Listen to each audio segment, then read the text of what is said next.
Welcome to iDream. సైబరాబాద్లో నార్సింగ్ పోలీసులు youtuber Harsha కోసం తీవ్రంగా గాలిస్తున్నారు. అతనిపై ఇప్పటికే రేప్ కేసు నమోదు కావడంతో బృందాలుగా ఏర్పడి అతని కోసం గాలిస్తుంటే అజ్ఞాతులను హర్ష మాత్రం ఆడియో క్లిప్పులు రిలీజ్ చేస్తున్నాడు.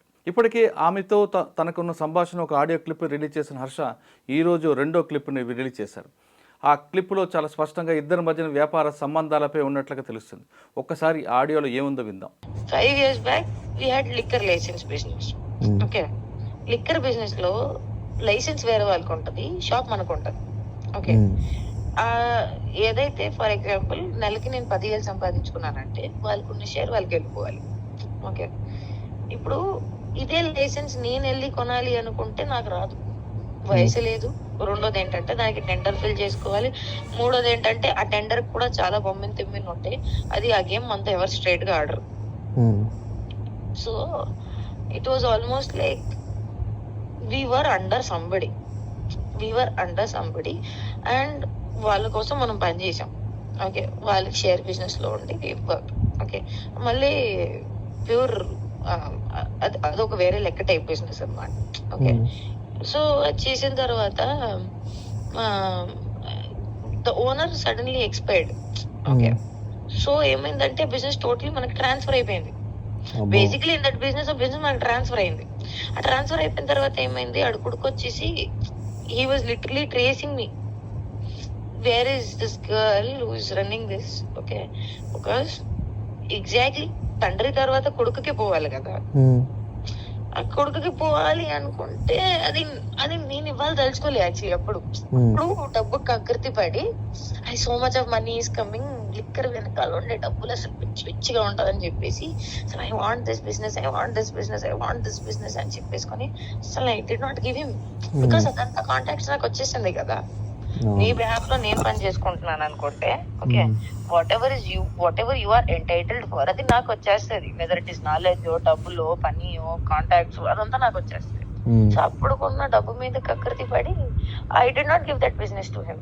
ఐ వాజ్ లైక్ మనమే డీల్ చేద్దాం, మనమే క్లోజ్ చేద్దాం, అది చెప్పేసుకొని నేనే మధ్యలో నుంచొని I was like no we will do it అని చెప్పేసుకొని నేను బాగా కూడా చెప్పాను, we'll do this, continue this, we'll not give it to him.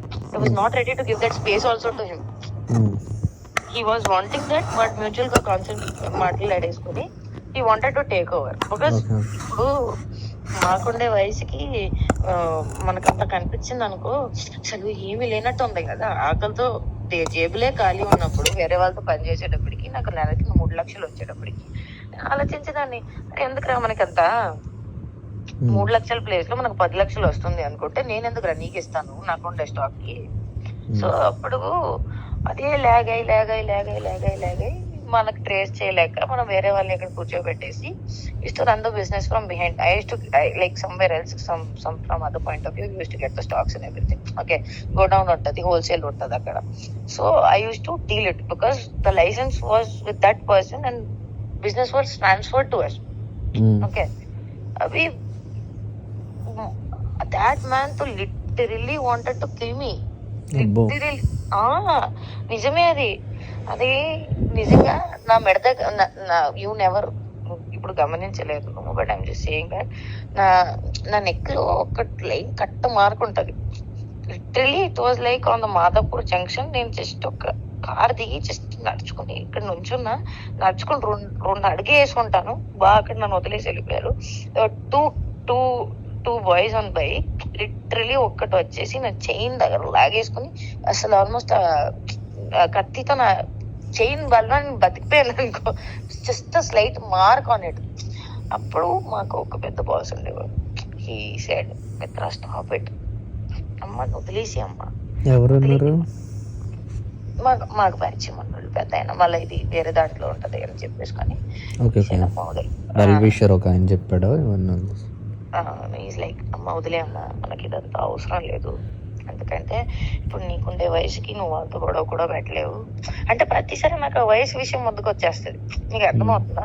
Even if I want to do something కొంచెం సరే మనకు మంచితనం ఎందుకు అని చెప్పిన ఆలోచించినా కూడా, అది వదిలేసినా కూడా నాకుండే సర్కిల్ పెద్దోళ్ళు అందరూ ఎలా అంటారంటే, నువ్వు అమ్మాయివి, నువ్వు ఇలాంటివి ఎందుకు చేస్తున్నావు.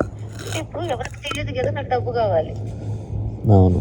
నాకు డబ్బు కావాలి, ఎందుకంటే శాశ్వతంగా బతికే సమాజంలో మాకు తిండి పెట్టలేదు ప్లేస్ లో మాకు ఎవరి దగ్గర అయితే పని దొరుకుతుందో అట్లా పని చేసుకొని అవతల బిజినెస్ మాకు ఇచ్చేసి expired after that business is like almost in my hand. ఇప్పుడు నాకు అంత తెలివితేటలు ఉన్నా కూడా ఆ డబ్బు కక్కర్తి పడేసి I did not leave it.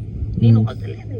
అప్పుడు కూడా పెద్ద ఆయన వచ్చేసి లైక్ నువ్వు అమ్మా ఇదంతా వదిలేయమ్మా, ఇంత మనకి కరెక్ట్ కాదు, ఏ చెప్పినా సరే ఇలాంటి సంపాదన మీద నువ్వు ఇంక ఇంతసేపు ఉంటావు చెప్పు, వాళ్ళకి ఎక్కడైనా పట్టుకుంటే ఏం చేస్తావు అని చెప్పి that was a conversation. And then అంటే వాళ్ళు మాకు కూర్చోబెట్టేసి మ్యూచువల్ లో కాన్సెప్ట్ లో అది వాళ్ళకి ఇప్పించేసారు. వాళ్ళకి ఇవ్వడంలో కూడా I was not happy at all. అంటే నాకు అప్పుడు చాలా అహంకారం, అసలు నాతో లాక్కోగలుగుతారా అనేది ఒక thought process. Then in due course of time I really realise that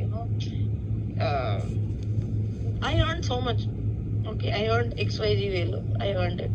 But now what I feel is, literally when they said, no, as a woman, that business is not good for you.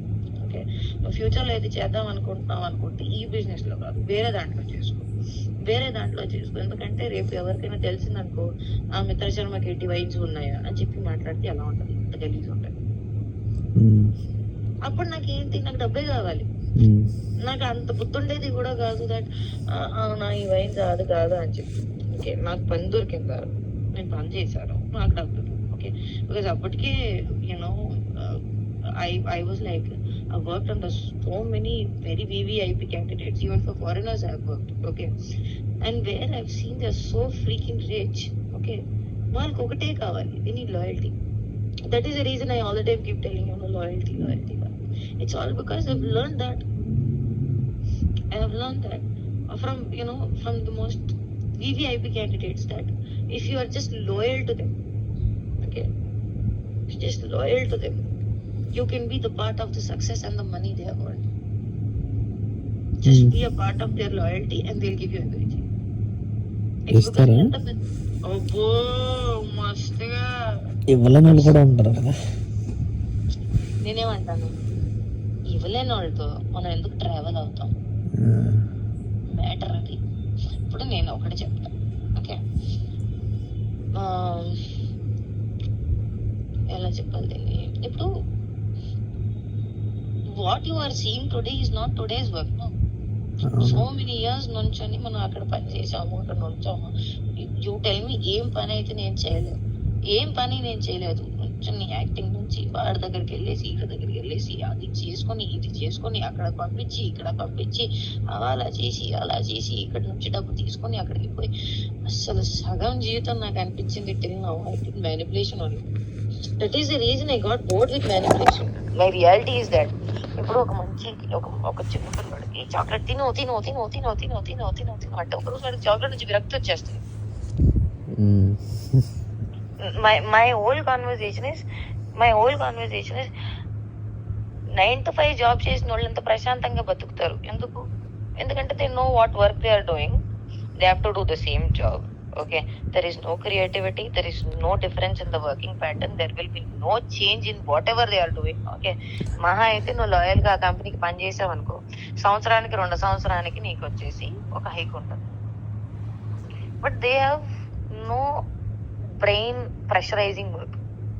Okay, they just have to give output for the work they already know. But here is like, ఇప్పటి వరకు 2 ఆడియోలు విన్నాం. చాలా స్పష్టంగా ఆమె ఒక liquor business కోసం చేయాలి, తనతో కలిపి పనిచేయాలి, తనకు వయసు సహకరించట్లేదంటూ ఆమె హర్షతో మాట్లాడుతున్న ఆడియోలో ఉంది.